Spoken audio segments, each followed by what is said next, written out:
Good evening and welcome back. Let's get started. My name is Deb Ikat and I'm from the University of North Carolina at Chapel Hill. I have been honored to serve as your AEJMC president. We welcome you. Thank you. We welcome you to the 106th annual conference in Washington, D.C. For the first time in 3 years, most of us are without masks. Yes, we made it to DC. Let's celebrate with a round of applause.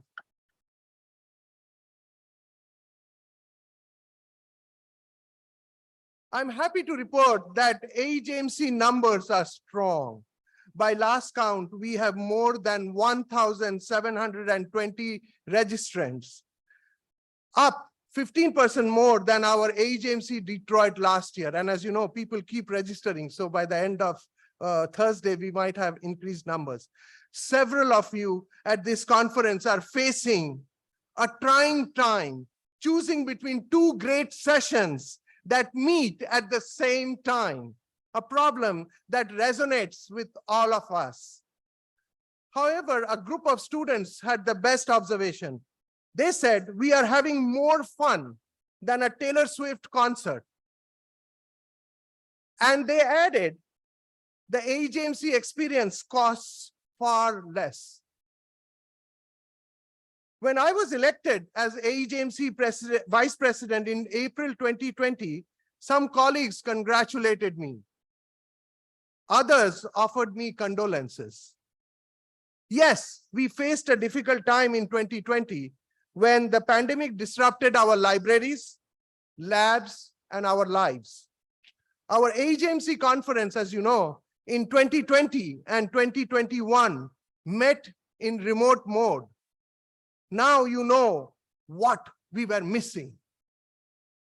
It's amazing to be together, everybody meet in person, and allow me to share 5 quick updates about how AEJMC is on a big growth spurt.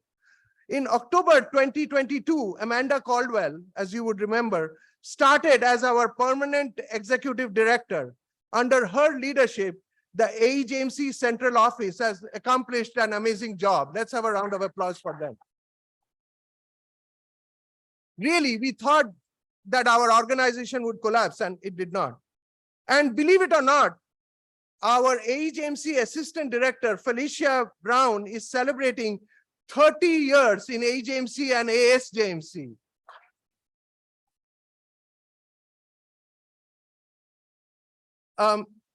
I just wanted to share with you, Felicia would be officially honored and felicitated, if I can say that right, on Wednesday at the 10:30 session, which is our business session. And I would urge all of you to come because there will be door prizes. And I'm not supposed to tell you what the door prizes is, but it has something to do with Philadelphia, which is our conference next year. So please come and win a prize if you would. There has been other amazing things in AEJMC. Our graduate students members voted for the first time ever in 2023 elections. So I think the graduate students deserve a round of applause.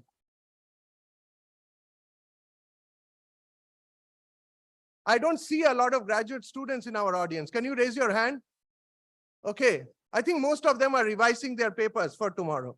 But anyway, that's a good thing. There has been other wonderful things. Congratulations to the AEJMC Commission on the Status of Women for their 50th anniversary. Can you believe it? 50th anniversary. And to the AEJMC Law and Policy Division on their 50th anniversary. As you know, we love the law. AEJMC's sister organization, the Association of Schools of Journalism and Mass Communication, ASJMC, was founded in 1917. For the first time in our 150-year shared history, the presidents of AEJMC and ASJMC are in the same school. UNC Chapel Hill is home to the 2023 AEJMC president, Dean Raul Rice, who is sitting right there, and yours truly. So when both of us in the same building, I think we could collaborate better. And Raul and I work together to enhance AEJMC's ties with AEJMC. For the first time, we are hosting a gathering of past presidents of AEJMC and AEJMC.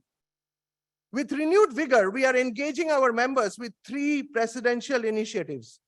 First, an AEJMC undergraduate research and engagement initiative. You know, I was so busy being president, I ran out of time with my task forces. So I have been assigned to still work on these initiatives. So the first is AEJMC undergraduate research and engagement. As you know, our peer departments like biology, public health, they have involved and enriched their undergraduate students. We really have not done a great job. So and I know there are several papers written by undergraduate students being presented.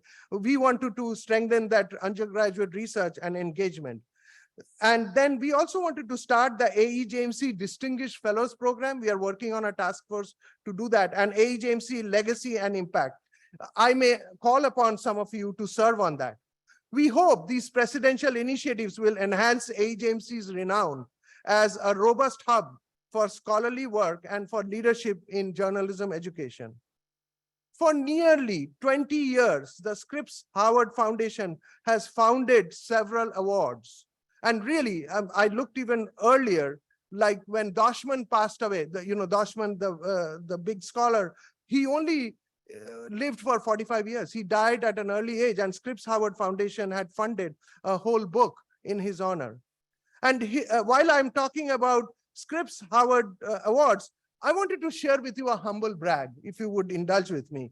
In April 2004, I was honored to receive the inaugural Teacher of the Year Award from the Scripps Howard Foundation in their awards event at National Press Club down the road in DC. So in that spirit, I wanted to tell you today, we will have new winners of the AEJMC Scripps Howard Foundation Awards. I welcome Mike Cannon, Director of Strategies for the Scripps Howard Fund and the Scripps Howard Foundation. And usually, as you would remember, Liz Carter usually presents it, and Liz Carter is here, but Mike is going to present the awards. Mike has led digital print and broadcast newsrooms for 15 years before he came to Scripps Howard. May I now invite Mike to present the Scripps Howard Awards. Thank you.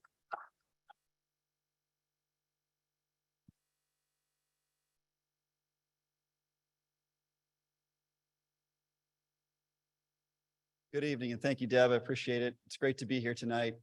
I'm just filling in for Liz tonight, even though she is here. She might return to doing this next year. I don't know, but today you got me, so sorry, or congratulations, I'm not sure which. At the Scripps Howard Fund, we support philanthropic causes important to the E.W. Scripps Company, with a special emphasis on preparing the next generation of journalists.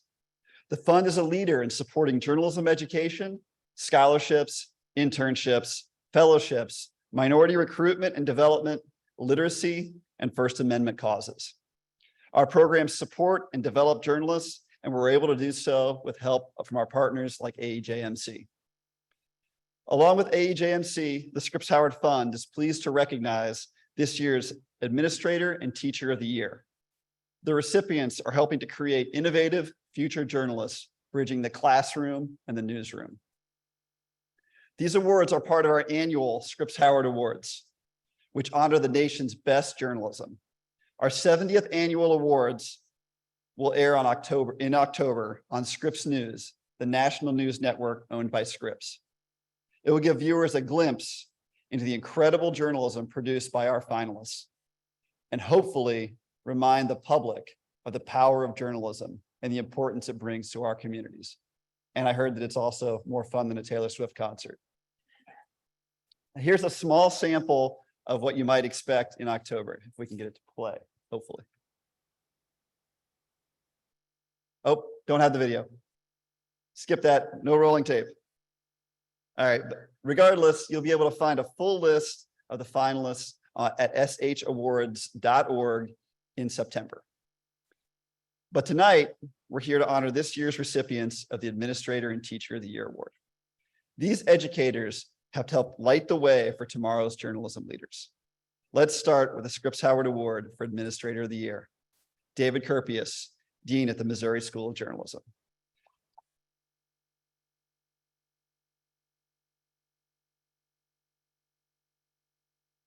Since taking over as dean in 2015, Kurpius has remained committed to keeping the school at the forefront of journalism education, routinely meeting with industry leaders to share his vision for the school's direction and seeking feedback.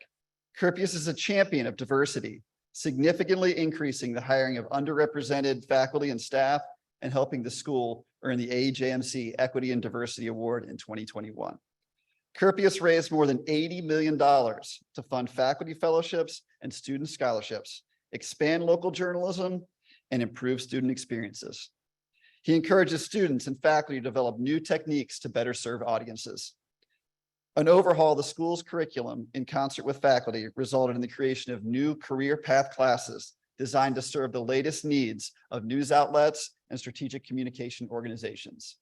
Congratulations to David Kurpius, winner of the Scripps Howard Award for Administrator of the Year.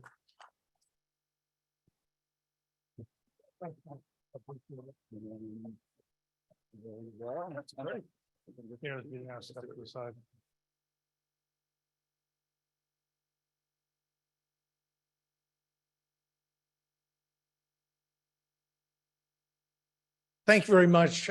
First, I would like to thank the Scripps Howard Foundation and the W. Scripps Company, as well as AEJMC for this great honor. Nobody gets here alone, and it takes a great organization to move things forward. And so really the faculty and staff of the Missouri School of Journalism have part of this, and it's an honor that recognizes all the hard work that the school has done strategically to move forward. I love how the efforts of the school to move journalism education and local journalism efforts forward through our 6 community-facing news outlets and our 2 strategic communication agencies align so well with the E.W. Scripps Company and their focus on local news and innovation to move into the next generation. I also am joined here by another person who really made this possible, and that's my wife, Allison Kurpius, who has provided insights, helped me correct path as we went through things like graduate school, early career, getting tenure, moving into administration. And so without Allison and our family, I wouldn't be here either. So thank you very much. I'm very proud to be the recipient of this award.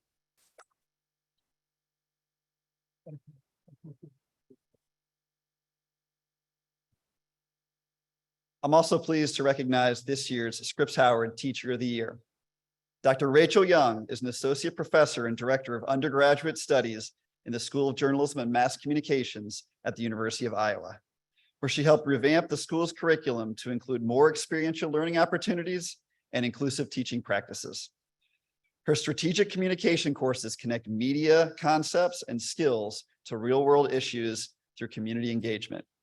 In 2017, Young developed an introductory community media course where students critique and create media about a social issue through partnership with a community organization. In 2021, Young developed the Coralville Media Collaborative, which connects journalism courses with nonprofit and civic organizations and small businesses. The initiative helps students practice strategic planning and media production while supporting transformative work already taking place in the community. Please join me in congratulating Dr. Rachel Young, winner of the Scripps Howard Teacher of the Year Award.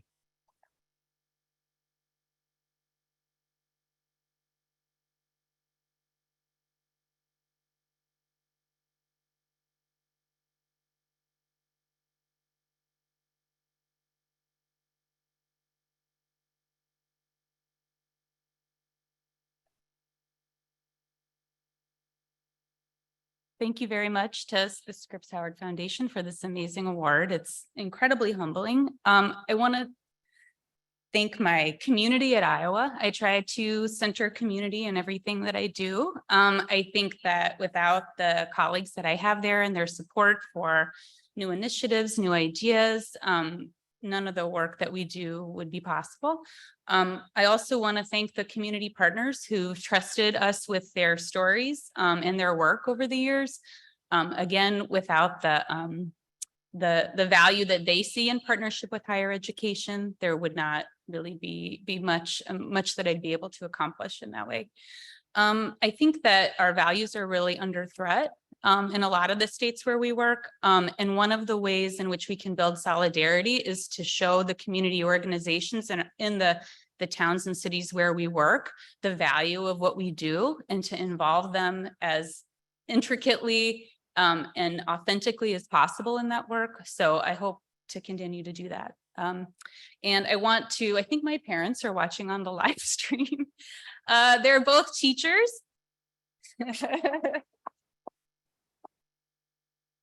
Yeah.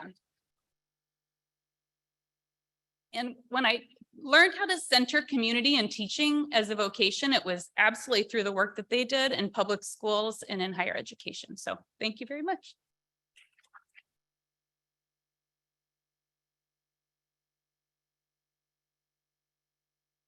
Thank you again to AEJMC for your partnership.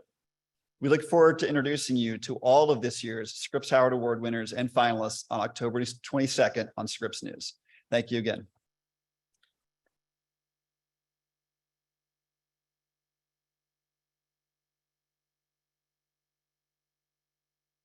At AEJMC, we deeply appreciate the Scripps Howard Foundation for supporting all these wonderful awards.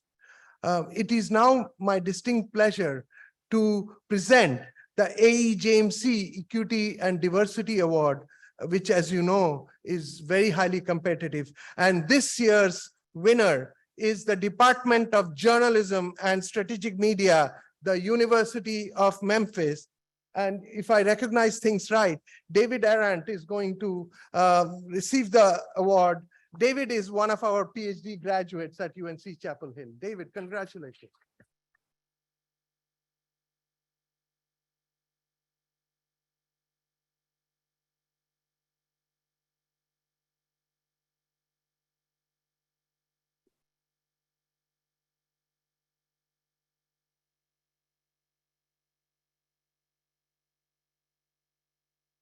I'm going to put this down before I drop it.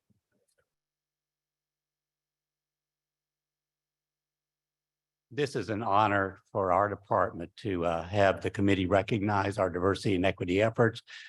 You know, we struggle, like many of you, to try to make a home for everyone in our units, and with the diversity of needs of our students and our faculty and staff, trying to build that culture of diversity is often challenging. And I've been working at it as department head for 15 years, and we've had our successes and sometimes our setbacks. But my faculty have been worked so hard, crafted such thoughtful plans, and then made them happen. And I appreciate all of what they do. If they're here tonight, it's their award, not mine. But if you're here tonight, please stand. I know at least my associate chair is here. Many of the others are here too. Thank you. But if you want to see them and hear from them, since they haven't shown up tonight, you can come tomorrow. We have a panel in this very room, Marquee 6, and we're going to share both our plan, its execution, our successes, and even some of our setbacks. And I think that we might learn some things from you, because it'll be a discussion. We're going to talk, present for just a brief time, and then we're going to have our conversation. So I want you to be there. So please come tomorrow at 4:30 in this very room. Thank you so much to all of you for your support of our efforts. And in these times when diversity is such a interesting buzzword in state legislatures throughout the South, we need to stand firm and stand up and be counted. Thank you so much.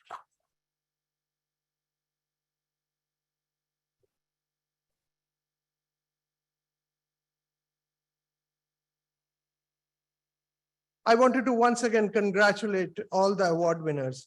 Now it's time for the keynote. a moment you have been waiting for. And let me take a minute to welcome our keynote speaker, Mr. Alberto Ibargüen, and tell you a little bit about the Knight Foundation, because the Knight Foundation, as you know, has had very big influences in our field.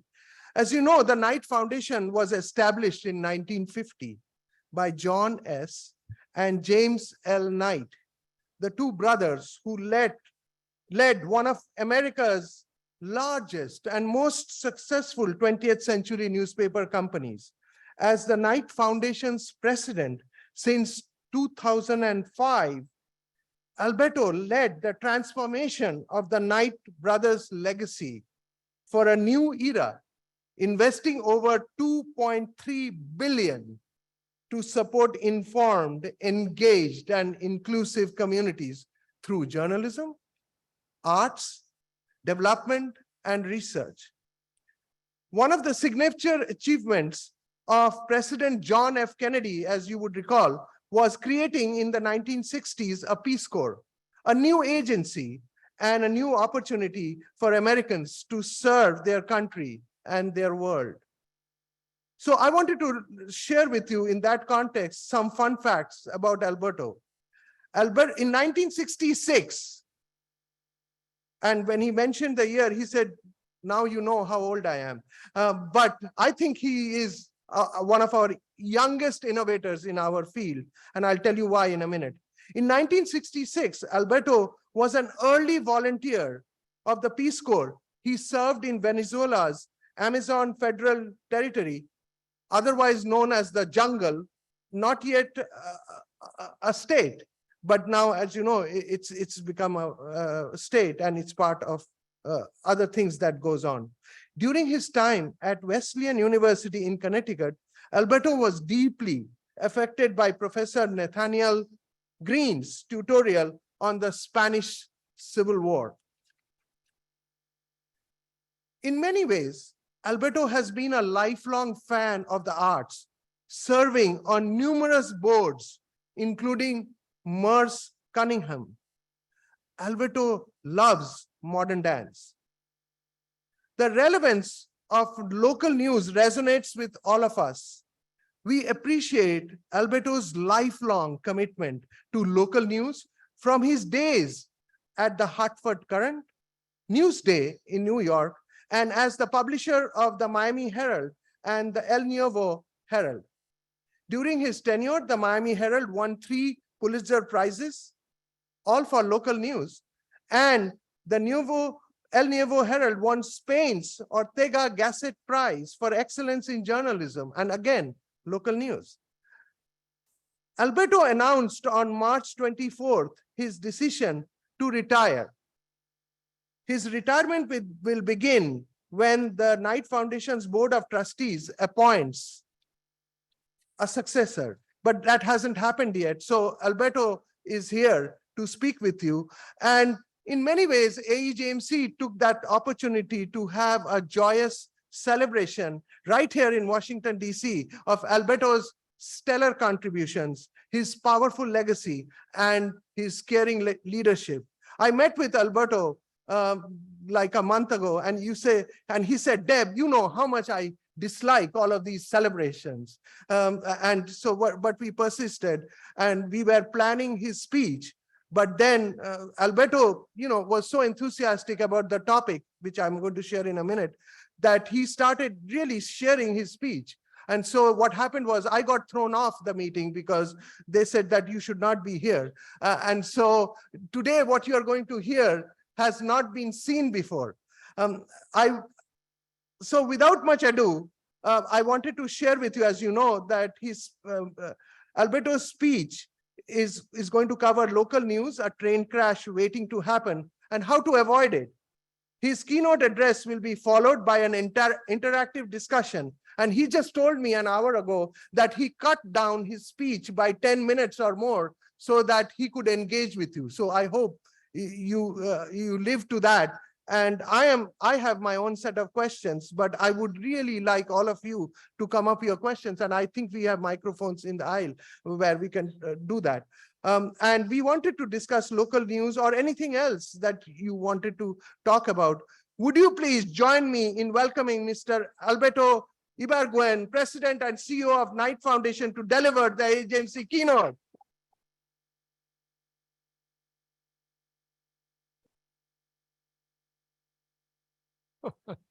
Thank you. Okay, thank you, Deb.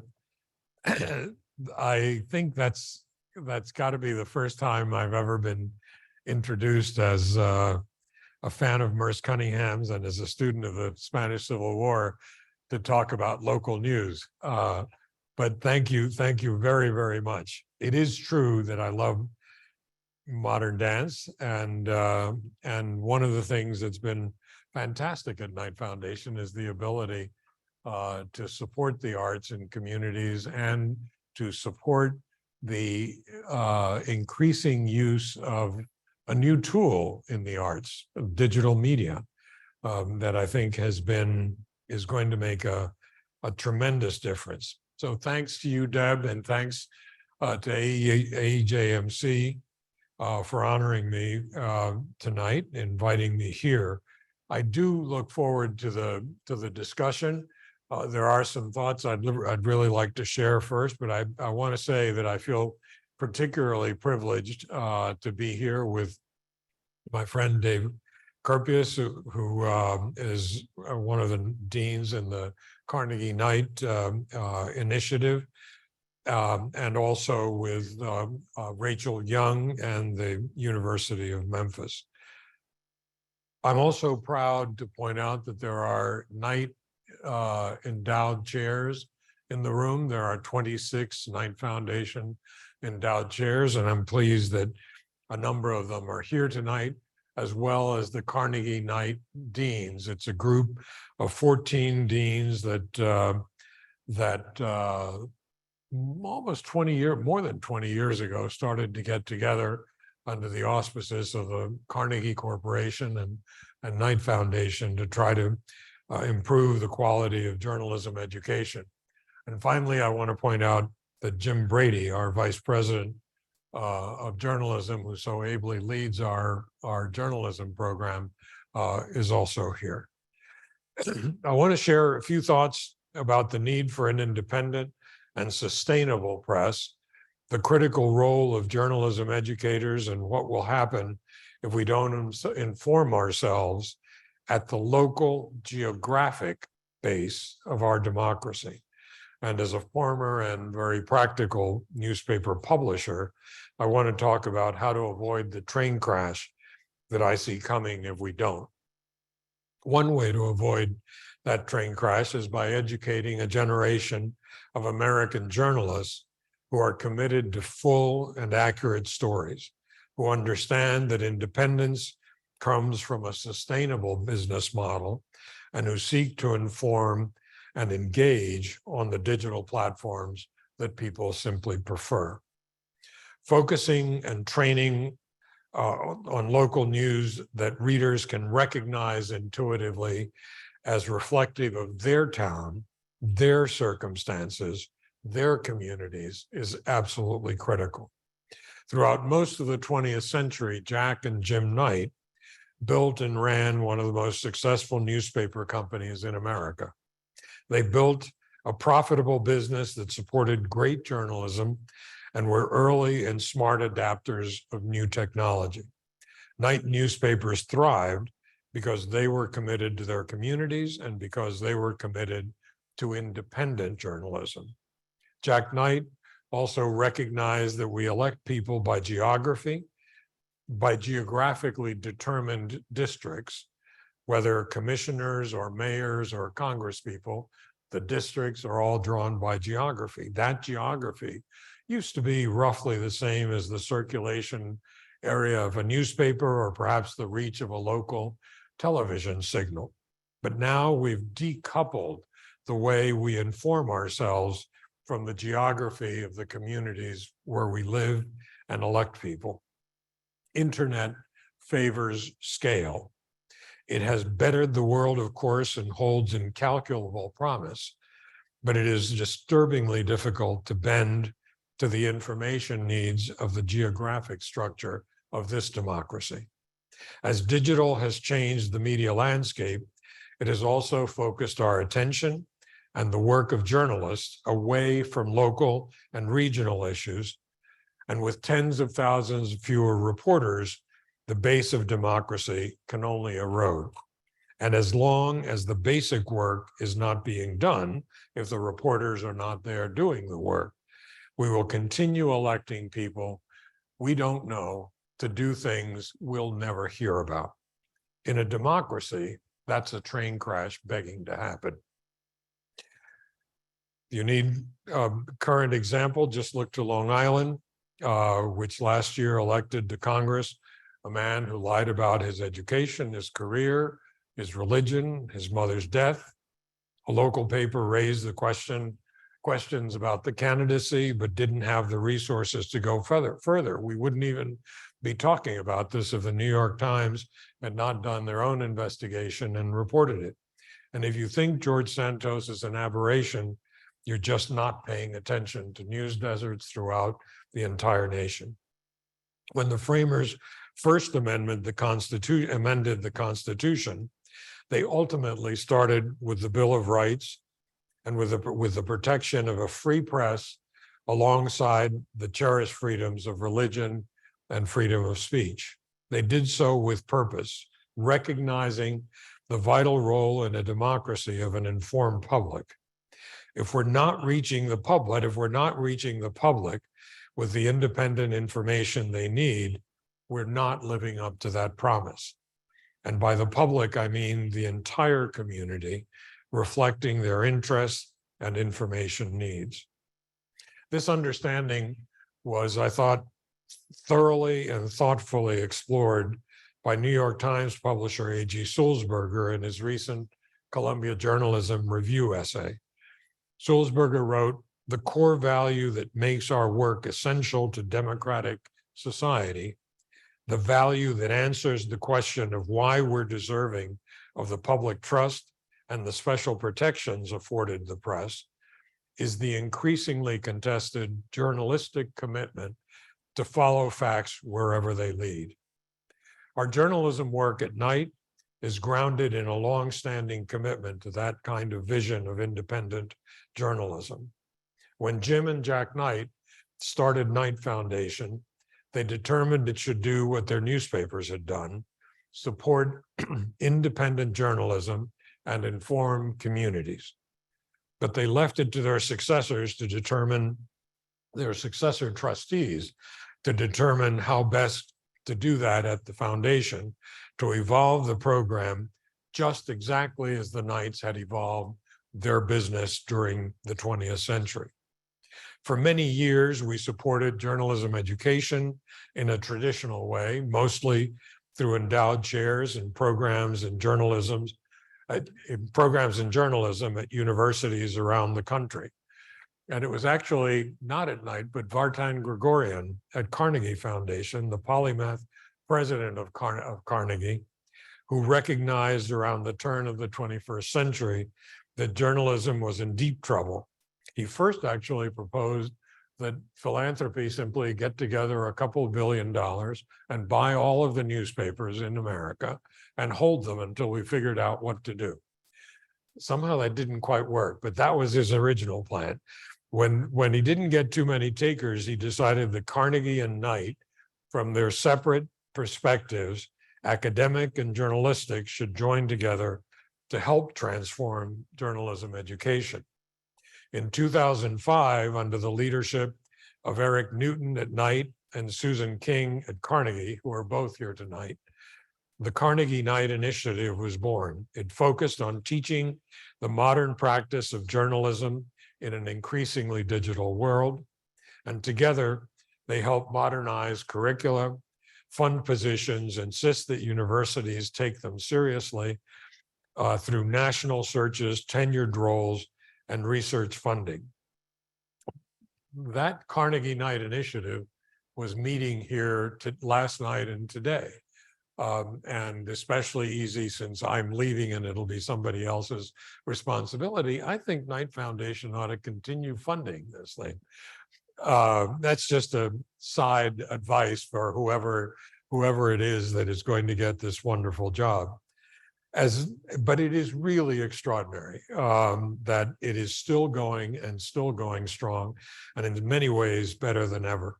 As much as we believe in the teaching of verification journalism, we also believe policymakers need independent, thorough data and analysis, research by scholars on which to base policy.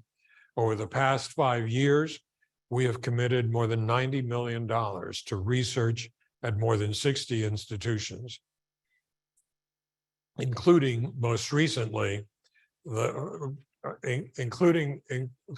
are some institutions in the room, but that funding has included most recently a jointly funded Knight Georgetown Institute that will be part of the university's Tech and Society initiative at their Capitol Hill campus not far from here. We hope to make research insights more accessible to policymakers, private sector journalists, and civic leaders. Over time, Knight has actually invested more than $700 million in journalism practice and education. To some extent, I feel a little awkward mentioning some of these figures because Rachel was right. The issue is the values, and what we're here to talk about is the journalism and the importance of journalism to community. But it takes a viable business operation to support that, and it takes investment. And I think we're at a moment, and I think this is the good news in spite of all the storm. The good news is the amount of investment that I think is on the cusp, about to be spent on journalism, I think is something we simply have not seen before. Many of you who were around 18 years ago and experienced the shift toward digital journalism might recall the pushback we got from traditionalists. We're still experimenting. In our newsroom investments, we now center our work on finding new business models to support local news and information to communities.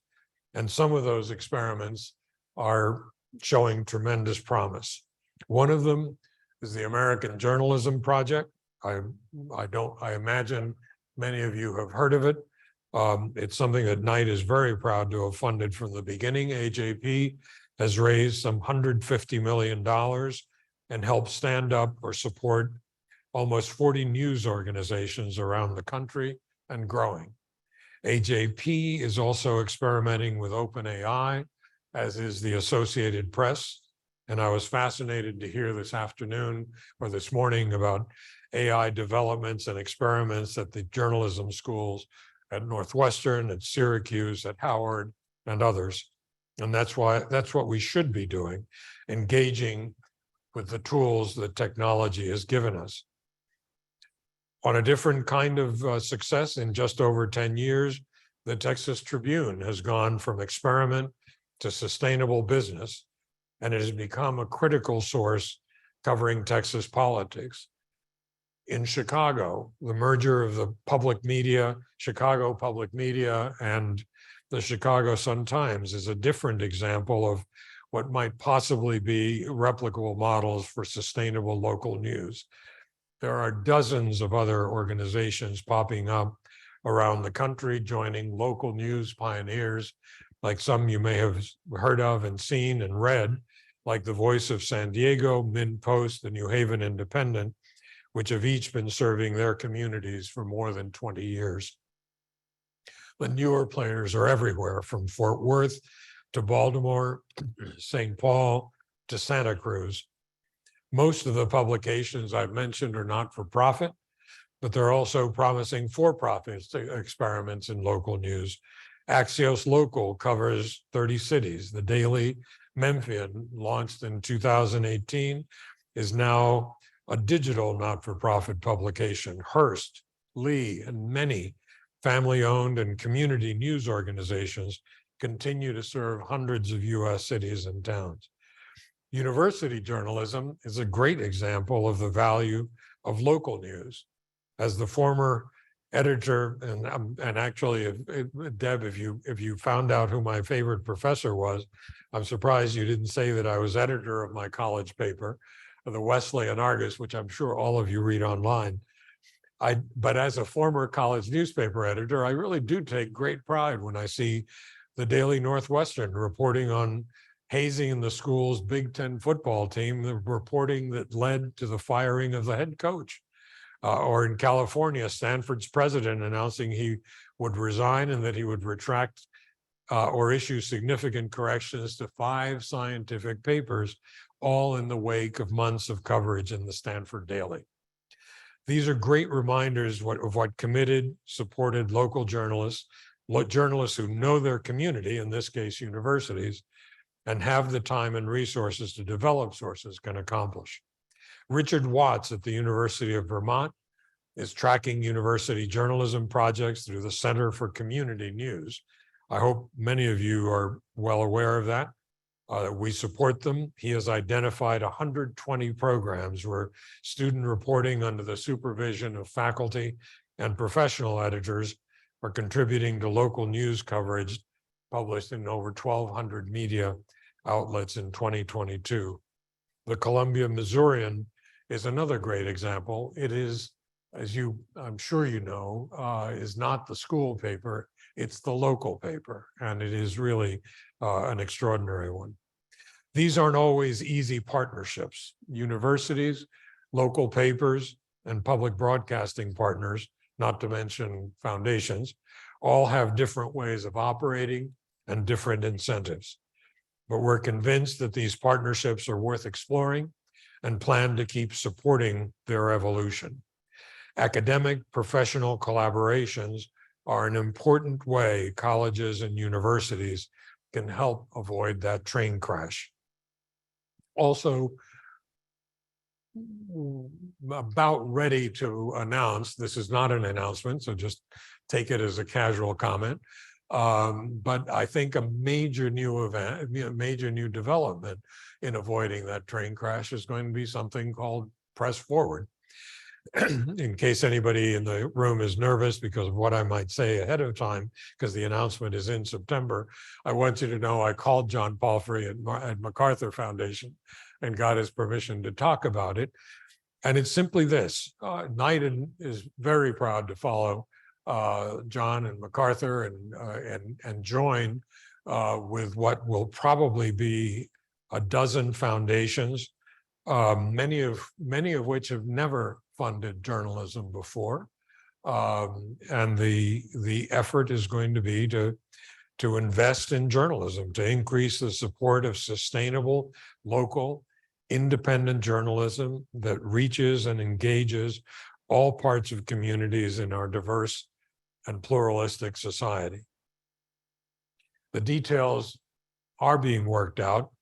You'll hear about this in September. But the goal is public. The goal is $1 billion with a B over the next 5 years. And that is, I believe, something we will actually reach. Call me in September and we'll tell you how far we are along that road. But I really am very confident that we'll be very, very far along when this thing is announced. I know I'm preaching to the choir. You more than anybody else, the people in this room appreciate just how important quality journalism is to the effective functioning of a democracy. You know that we need to embrace technology and manage change. A journalism student actually told me the other day that his teacher had said journalism is a field practice. To that end, all of our efforts are for naught if we don't find new sustainable business models. The best way to learn journalism is to do journalism, and you can't do that without a journalism job.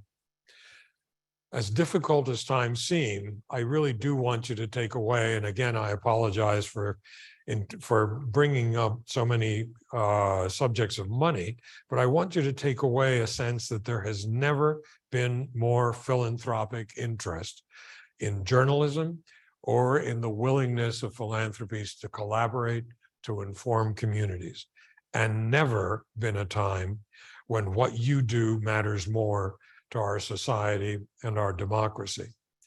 In all the years I was publisher, I never, ever signed on to the editorial content system, nor was I ever tempted to push a button that might stop or start a press. It was really about respect for the craft of the reporters, the editors, and the pressmen. But as my colleagues will tell you, I did have opinions and expectations. Don't laugh, Rosenthal. And expectations, which I shared freely. So I wouldn't begin to tell you how to teach journalism, but my expectation is that with additional resources, you'll produce journalists who are good reporters, digitally savvy, and who understand that their critical role in our society is to inform community with a passion to serve. I'm optimistic about the future of journalism because I believe we will rise to the challenge of saving local news, and that is how you avoid the train crash. Thank you very much.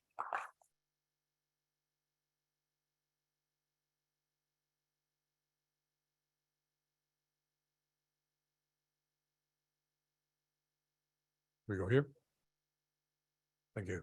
Thank you so much, Alberto, for that wonderful, inspiring speech. I have a pleasant task to perform before we open it up for questions. As I mentioned to you, we were impressed with Alberto's contribution to journalism.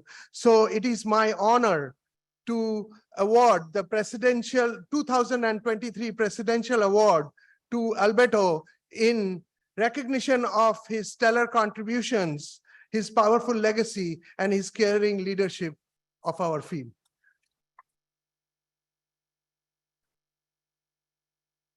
Thank you very much. Thank you. Thank you. That's fine. I think I've said enough. So I have a bunch of questions, which I would.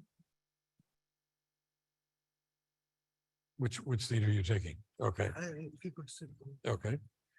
I have just one question, if you would allow me, and then we will open it up to other questions. So I just wanted to recognize Alberto's commitment to diversity. And I do want to mention that our field is under attack on our diversity policies. And let me explain in a minute, and maybe then we will try to seek some advice from Alberto. Amid widespread political polarization in our society, as you know, we are legitimately concerned, and I'm not going to name any entities here, but I'm just going to generally say we all are legitimately concerned because there are too many to name, that influential donors and powerful politicians are manipulating leadership roles in journalism education. Such developments, in our humble opinion, presage ominous dangers in our field. And as a premier organization, AEJMC is non-partisan, and we want to foster excellence in research, teaching, and professional freedom. But recent attacks on diversity portend concerns beyond individual appointments or individual programs. Such concerns affect journalism and the role of journalism education in our democracy. How do you think we could address that as our field? I think, let me just reflect a little bit. One time I became chairman of a committee against the impunity with which journalists in Latin America were being murdered. And the IAPA, the Inter-American Press Association, had various conferences, had even published 2 books, and we didn't seem to be making any headway at all. So when I became chairman of that committee, I suggested that what we ought to do is do what journalists do. And with help from the Knight Foundation, which, by the way, I was not a part of at the time, Eric Newton was there. But with help from the Knight Foundation, we created a rapid response unit. So we started, if there was a murder of a journalist, we would send in a team of journalists. We would publish it. We developed a website. We would have publishers go and visit with the president, the head of the Supreme Court, the district, the prosecutors. We would give them what we had, the work we had published. We did what reporters do. We did what journalists do. We found the story. We published the story. We spoke privately and press and to powerful people, and we also advertised throughout the hemisphere. And so that every month there was another advertisement, if you will, that would say, I remember Jean-Bertrand Dominique, who was, the first one, it showed a picture of the journalist, and it said, Jean-Bertrand Dominique was a radio journalist in Haiti who regularly exposed corruption in his country. One day he came to work and he took 7 dum-dum bullets, one of which ripped his throat out. If this outrages you, write to this particular public official in Haiti and sign our petition. I didn't think that that was necessarily going to change the course of the investigation, but I did think it was something that journalists know, journalism people, business and journalists know how to do advertising, reporting, publishing, talking to power. So by the time I left, 83 people were spending the night in jail as a result of the efforts of that committee. Hundreds ultimately did, because the IAPA kept that going. Why did they succeed? Because they did what they knew how to do. What they knew how to do was not write books, not really have conferences, although this is a lovely one, but it was to do journalism and expose the story. I think the same is true now with the question you posed to me. You can't sit back and not have a response that is I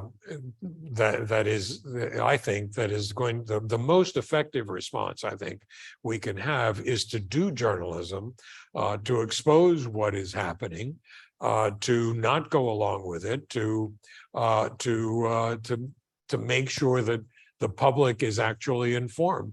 We're at, I'd say, the middle stage of diversity, inclusion, and equity. In many ways, I think diversity is actually quite easy. If you're halfway sincere, diversity, I think, is just common sense.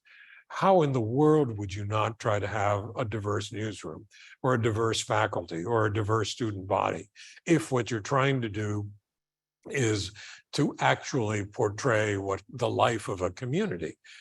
Inclusion gets harder, because when we come at it with different points of view, you and I hear the same story and interpret it from, as people say now, our lived experience. I want to know what an unlived experience is, but our lived experience is different.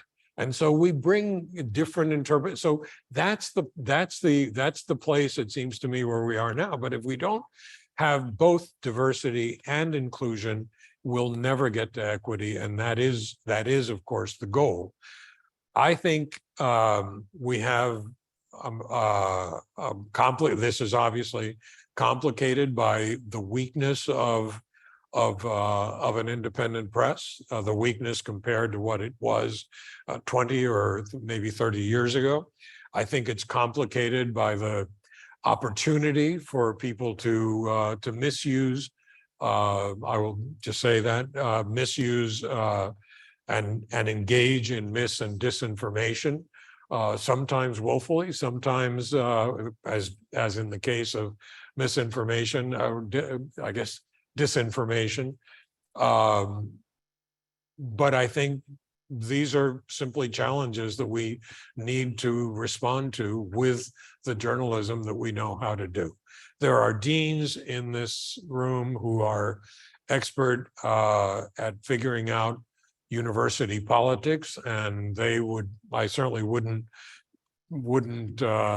presume to give them lessons in how to manage the university politics. But when you have a situation, as in schools that we know, where everybody who held that position for 25 years or 30 years was a white male and had tenure, and suddenly comes a qualified Black woman professor and she is denied tenure, you have to scratch your head and say, what are you thinking? This is just not the way the world needs to go. And so you end up taking a different course. Thank you for that thoughtful answer. And we may visit this topic in more details later. But we have a question right here. When you ask your question, could you please introduce yourself and tell us what institution you represent? Thank you. Awesome. Thank you. It's wonderful to hear your talk, and I'm so honored that you're here today at AEJMC. My name is Mimi Perot, and I'm the head of the Commission on the Status of Women. I'm a new faculty member at the University of South Florida, and I do research on rural journalism and public relations in crisis. So my question for you is, I've done a lot of research with my rural journalism research group, and they're all over the country. And one of the things that we have learned in our studies is that often they're using a lot of public relations content to create news. And I feel like that puts a lot more pressure on public relations to also do a better job at representing information in a more inclusive way. And so speaking specifically to rural communities that do not have a lot of funding, and I know the Knight Foundation has done several initiatives relating to that recently, what are some things that we can do as educators working in smaller communities to encourage both journalists and public relations practitioners to do the best they can? And then what specific challenges do you see that we can address with funding or programming initiatives for those areas that are maybe underrepresented in these conversations? Because I often see a lot of R1 research heavy universities coming to the table. I don't see a lot of community college programs addressing this. So thank you. Gosh, that's a lot. Yeah, no, it really is a lot. Think about it. In the first place, I will tell you, I don't think we at Knight Foundation have done a particularly good job in focusing on with rural communities. It's the foundation by the accident of where the Knight brothers happened to have business at the time when they died. Those are the communities where we mainly focus. It was not a scientific choice of we're going to be in these communities only, and it certainly isn't that we're in any community, because we're not. They were mainly not rural, and so that never was part of the specifics of Knight. But I thought particularly when the research that we funded at UNC and then later at Northwestern showed the incredible number of news deserts, particularly in rural areas where we did have an interest in some of the larger cities and communities, we began, I think, to pay more attention. I think at this point, if you talk with Jim Brady, who's vice president of journalism at Knight, and he's brady@kf.org, just so you know, I think we're trying to figure out what is it we can do to. Sometimes it's been to help with training of journalists and publishers in small rural communities. Sometimes it's helping them, particularly in smaller community owned newspapers, is making the transition to digital. There's nothing that says that because you're rural, you're not digital. That was maybe true. That was true 20 years ago, where the three big digital divides were rural, age, and urban poverty. But I don't think it is. I don't think it's nearly the same today, and so we need to figure out how to reach that. The use of AI, I think, is. I mentioned somebody earlier today, or maybe it was yesterday. We were talking, and I said I'm actually a prisoner of hope. Cornell West one time gave a speech and described pessimists and then described optimists. And he said he was neither one. He was a prisoner of hope because he knew that the pessimists are right, the optimists are fools. But I still believe we're going to get through this. And I think that you thinking about this in the way that I mentioned AJP and Associated Press, I think it's full of danger to have Associated Press engage with their content with OpenAI. And I think that there's even more danger if you don't.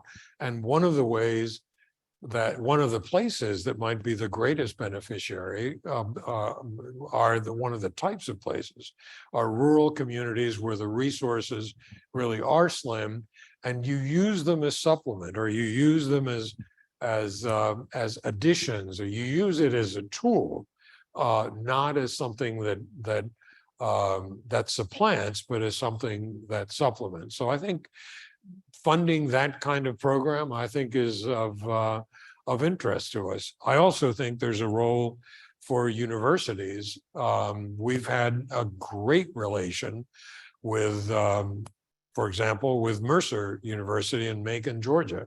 That happens to be a community where we do a lot of work.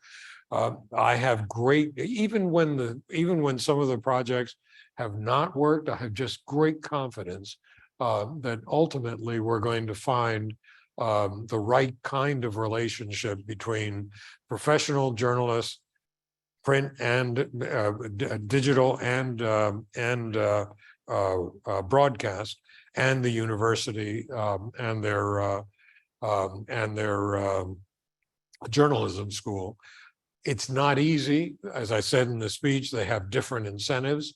They have different things that are important to them. But the one thing that can unite them is, I think, a commitment to those communities that are otherwise not served. I'd be glad for advice on this subject. I really would. And I'm especially glad because I keep saying I am so free right now that I'm going to give Jim Brady a lot of advice on my way out the door. So tell me later what I should tell him. Okay. Okay. Next question. Anybody has a question? Go ahead. Thank you. Hi, I'm Todd Davies from Symbolic Systems program at Stanford University.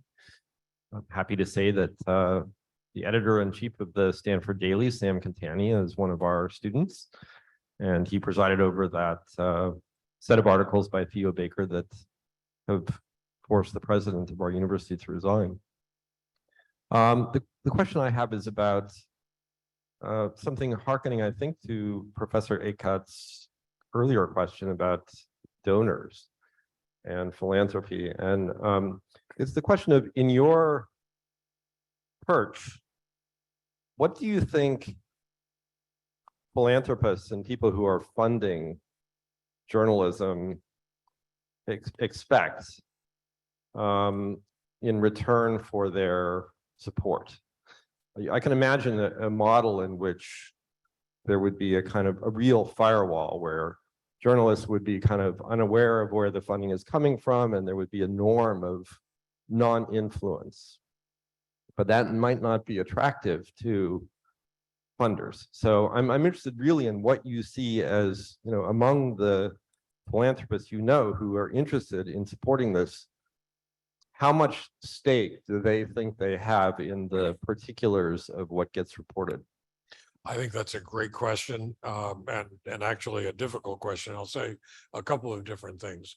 Number one, I have, in 18 years of working in this sector, I've never seen a desire to collaborate like there is now, not just in this area, but in a couple of other areas as well. Foundations, if you think about it, private foundations were set up by very successful individuals who left millions or billions of dollars and had a view of the world. Usually a view of the world they wanted to propagate. And so the structure of these organizations and the traditions of these organizations are to be individualistic, to go it alone, very often to do it without much or any transparency. And in many ways, that's sort of antithetical to what you would hope in running a news organization. I think that's changing. I think the willingness to collaborate, the willingness to accommodate other points of view, I think is important, and the understanding of the size of the problem, I think, is new. I can tell you from having people tell me simply, no, I'm not interested in talking about, as I said, oh boy, you do news, or you do newspapers. I said, I don't do newspapers. We are talking about informing communities so we can have a functioning community, a functioning democracy. And some of the brightest people I know simply saying, well, that's fine. Good luck to you. But we're doing something else. We were set up to do this other thing. It doesn't make that other thing wrong.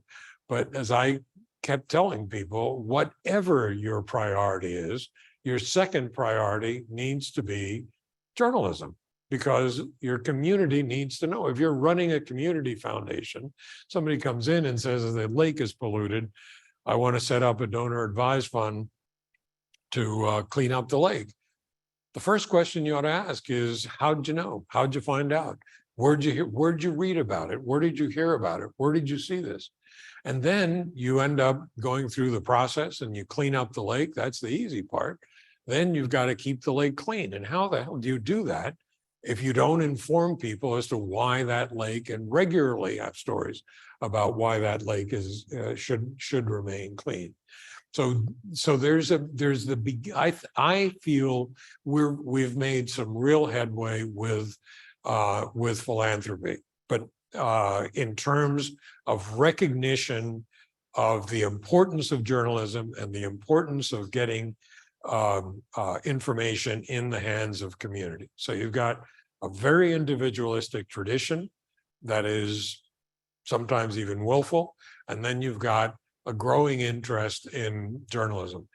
I think there are some of this press forward, when the announcements made in September, I think you'll see there were some foundations that have expressed an interest in funding that to be honest, I might have heard about, but really I know next to nothing about them, about the way they work, about their work. I think some foundations there and in other places, and in this field and in other fields, will probably, in the course of human experience, will probably want to put their thumb on the scale, exactly like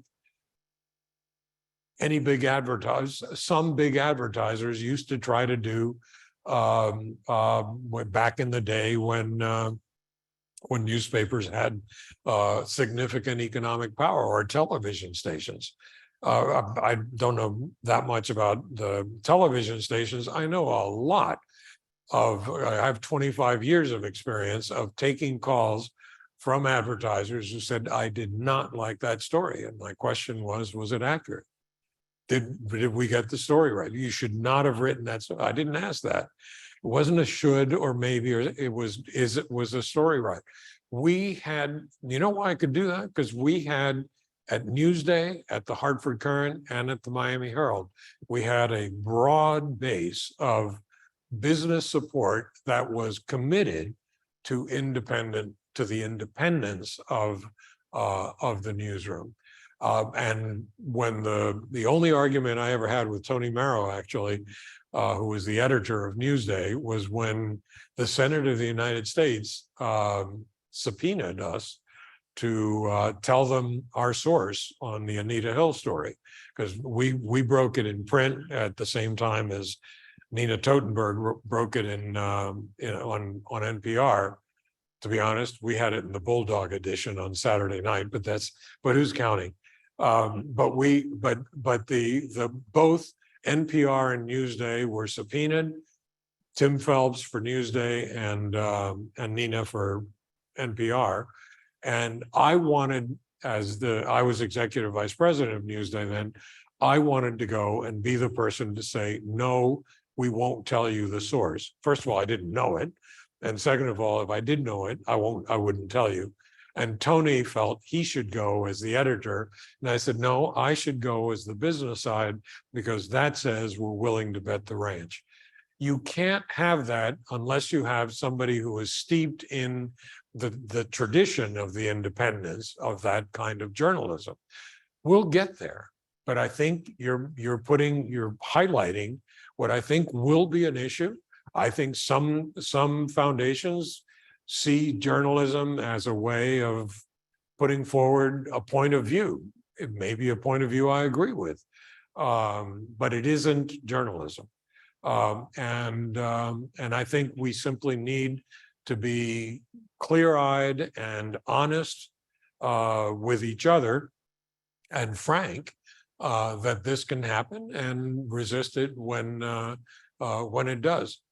I think that's partially human nature and partially a field that is going to get to know journalism, I think, an awful lot better in the next years. Thank you. You have been patiently waiting, so go ahead and ask your question. Al Cross, Institute for Rural Journalism at Kentucky. I'm going to pick up on Mimi's question, but first I want to thank you for all you've done for journalism and for awakening some of these foundations to its essential role in society. I think we have more hope for local news these days because of that. But I want to go back to what you said at the start, that we've decoupled geography from the way we get our information. And we see now, I think, a decline in the interest of local news. People are not as interested in local news as they used to be. I see you nodding your head. What do we do about that? Well, that was one of the subjects today that the night deans were actually discussing. What do we are we publishing what we assume people want to know, or have we really made an effort to engage the reader, the audience, the viewer? Have we made an effective effort to engage the audience in an effective enough effort to engage the audience in what they want to, how they want, what they want to read about, what they want to know about, and how they want to engage. Some of the civic news was never particularly popular, even when newspapers had phenomenal circulation, largely due to the cost of a 10 unit Goss press. At the last time I looked, it was only like $22 or $3 million per press. Not everybody can afford to do that and print something that costs 35 cents. That's a very specialized kind of business model. And those presses were the moat that we thought would keep us in business for a long time. And I think we kidded ourselves about not about the importance of what we were doing, but about the popularity of what we were doing. I know that I've received letters as irate about politics as I have about taking out a cartoon in the funnies page of the newspaper. And why was that? Because people bought the paper for a lot of different reasons. There were plenty of ways to hook people in. Some of them were just plain fun, and some of them were deadly serious. if all we do is put out deadly serious, we're definitely limiting the possibility of an audience. Instead, I always talk about reaching the whole community, reaching the community in the way that they want to be reached.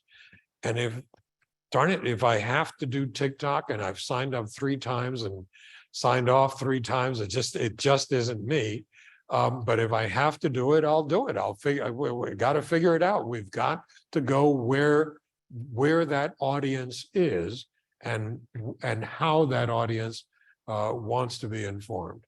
That's not a very specific answer. I'm sorry. I think it's a question the deans we're struggling with, so I don't feel so bad that I'm struggling with giving you a very specific answer. But I really do think it has to do with using the technology we now have available as a tool to engage audience and figure out what is it that audience really wants to talk about. You mentioned Wesleyan. I was actually once I probably shouldn't tell this story, but I was a candidate for president of Wesleyan, unlikely as that may seem to you. And I was at the faculty committee of the search committee, I guess. And the medieval history professor said, this is 1994. He said, I see in your statement that you want to do something that says here you want to wire the campus. What does that mean? And what is that all about? And I said, well, just think about it. Wesleyan is a really small school, and this electronic communication, which is what we called it before we called it digital, is going to revolutionize how we talk about ourselves, how we exchange information. And so what we ought to do is wire the whole campus, every room, everything. So I was basically describing, without having the vocabulary, a network.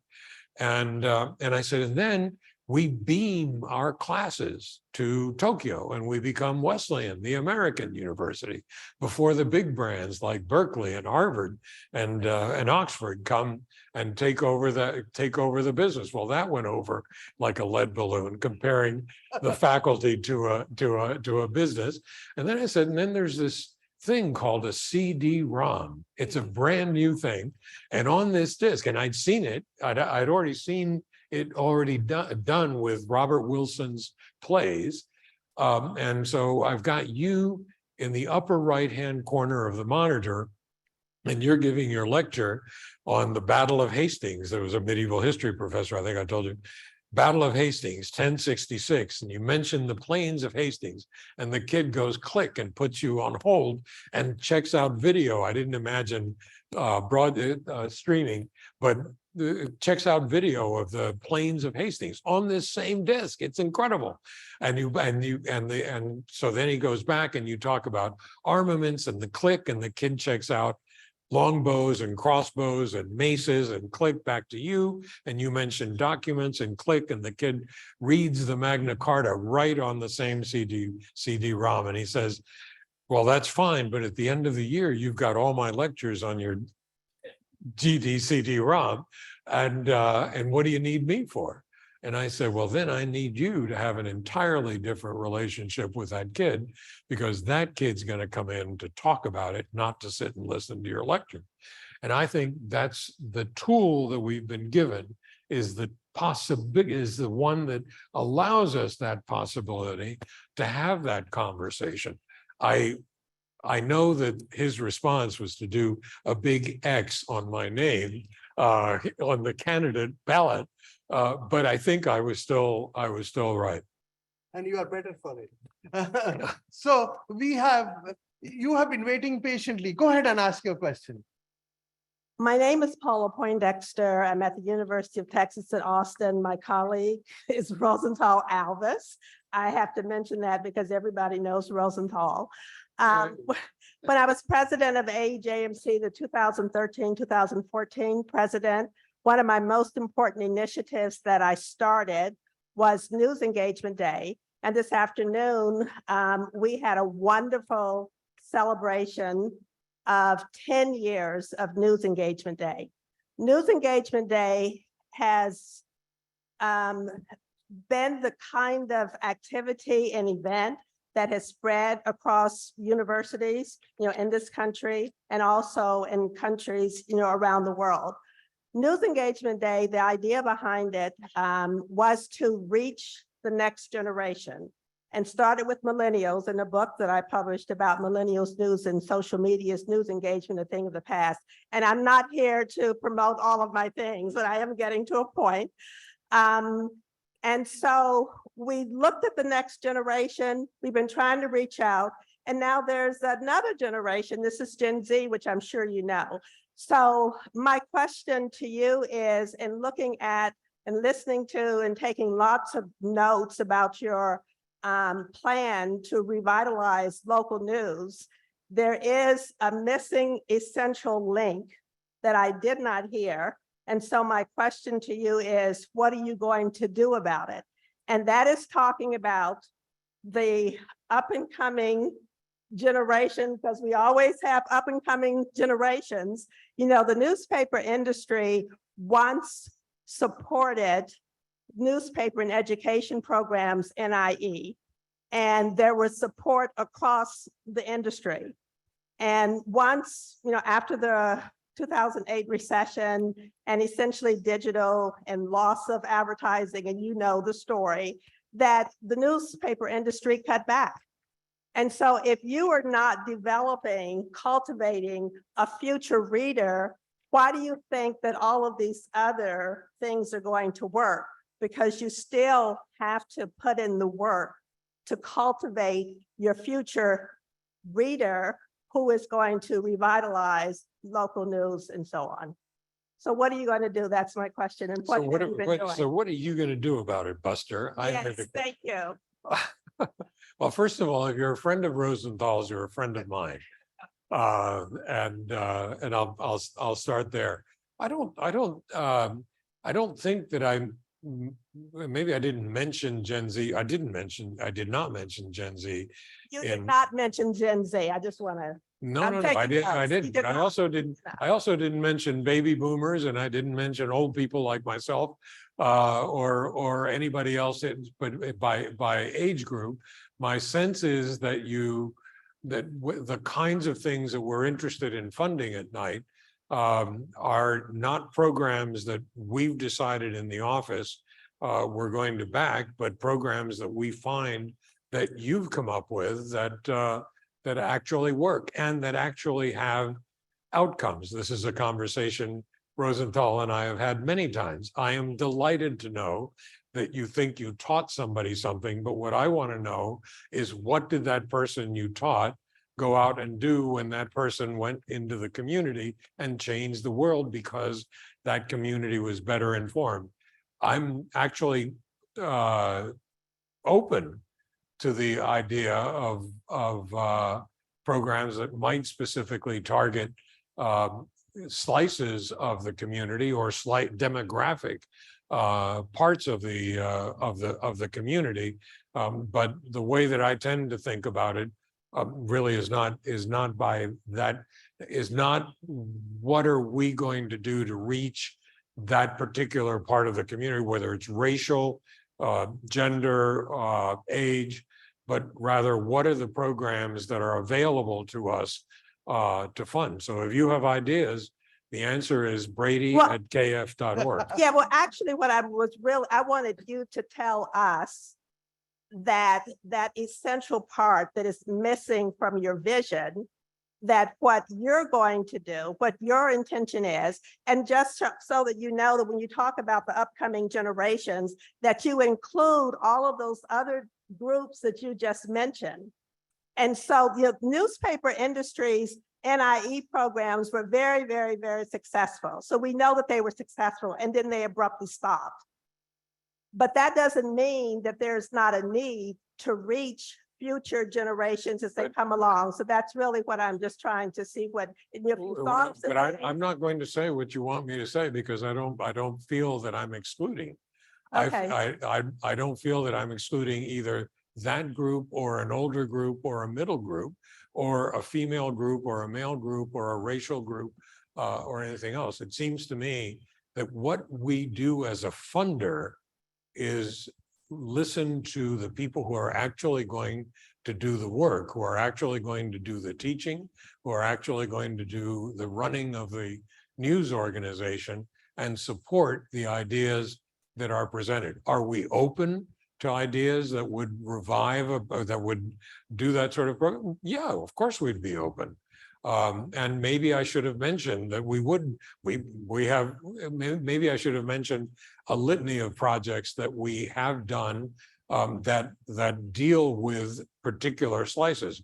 But I promise you, none of them are things that we invented and said, we've got some money, anybody want to do this? No, the opposite is true. It's waiting for the idea to come up organically and then decide what we can fund. Thank you. Thank you. NIE, by the way, is an interesting program that I'm very familiar with, because we had one of the absolute best NIE programs at Newsday. We also benefited financially significantly from it, and not financially, but in terms of allowed circulation, which then turned into financial benefit. Finding that kind of twist that meets the journalistic model, the community good, and the business of the organization is the trick. That's what you've got to do. And NIE certainly met that until circulation started to go digital, at which point that maybe they should have followed that into the digital realm, but people didn't. Thank you. This has been wonderful. And as promised, we wanted to end on time as we began on time. I have just one last request that some of our colleagues have conveyed to us, which is if you could, like the Knight Foundation page is a wonderful resource of some of your speeches. If we could have your speeches published there, like this speech today, that would be wonderful so that we can share it with our students and the larger community. You don't have to answer me now, but I just wanted to convey that request to you. I want to be nice to all those students. I don't want them. So I really do. I do appreciate the opportunity to talk today. I really appreciate the opportunity to do a Q&A. I'd be happy to talk with anybody in the room at any point. I know Jim and my colleague Duck Liu, who is also here. He's LUU@kf.org. And I'm serious, you got to. The one thing I did, maybe the best thing I did at the Miami Herald, was we stopped all titles. There were no senior reporters. There were no special. Everybody simply had a name and an email address. That's the beginning of communication. Saying, okay, call me up. Let's have that conversation. We are out of time, I'm afraid. Thank you so much. Would you please join me?